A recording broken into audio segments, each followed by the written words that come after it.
अगोदर सांगितलेले आहेत, त्यामुळे तुमचे कौतुक निश्चित, तुमचं अभिनंदन सगळ्याच्या वतीनं। एक प्रश्न, सोलापूर शहरातला अवैध धंद्याचा प्रश्न विधानसभेत 2 वेळा गाजला आणि सोलापूर जे काही पोलीस खात्याची बदनामी होती या संदर्भात आपण वस्तुस्थिती काय जाणून घेतली का? नाही, बिलकुल मी वस्तुस्थिती जाणून घेतली। आपण आपल्या सगळ्यांना माहिती आहे की मी पहिल्या दिवसापासून वाळवा असेल किंवा अवैध धंद्याच्या बाबतीत माझी भूमिका आपल्याला माहिती आहे। तशा सूचना प्रशासनाला दिलेल्या आहेत, सातत्यानं त्याच्या संदर्भात चर्चा होते।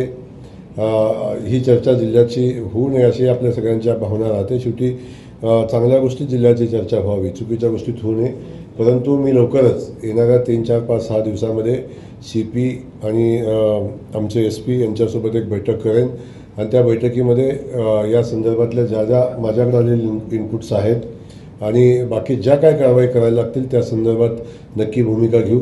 फक्त कारवाई करायला लागल्यावर पुन्हा अनावश्यक कारवाई होत आहेत असं तुम्ही म्हणू नका, एवढीच माझी विनंती आहे। काळामध्ये मीटिंगा घेतात, कशा पद्धतीने वाटतं या कुठली दुर्घटना?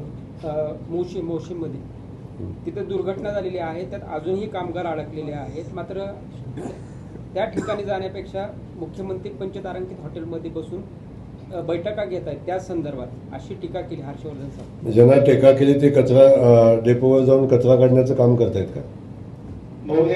एक विषय क्लिअर आहे की कुठलीच दुर्घटना ही कधीच चांगली नसते आणि आपल्यासाठी भूषणाव कधीच नसते। त्या दुर्घटनेचा खेद तर व्यक्त केला आहे, त्यांना मदत केलेली आहे, पण शेवटी दुर्घटना घडून गेल्यानंतर तिथल्या लोकांना वाचवण्याचं काम मला शासन युद्ध पातळीवर करते। आमचे मंत्री तिथं त्या ठिकाणी, आमचे आमदार लोकप्रतिनिधी आमचे ठाण मांडून तिथं बसलेले आहेत। मुख्यमंत्र्यांनी जाऊन तिथं गेल्यानंतर वेगळं काय होणार आहे मला माहिती नाही, परंतु उलटं माझं म्हणणं आहे की प्रशासनाला काम करून दिलं पाहिजे। रेस्क्यू ऑपरेशनची टीम आहे, तिला काम करू दिलं पाहिजे। उलटं नेते मंडळींनी तिथं कमीत कमी जावं की जेणेकरून त्या ठिकाणी प्रोटोकॉल आणि बाकीच्या सगळ्या गोष्टीमध्ये लोकांनी अडकून पडू नये, याच पद्धतीची भूमिका असते।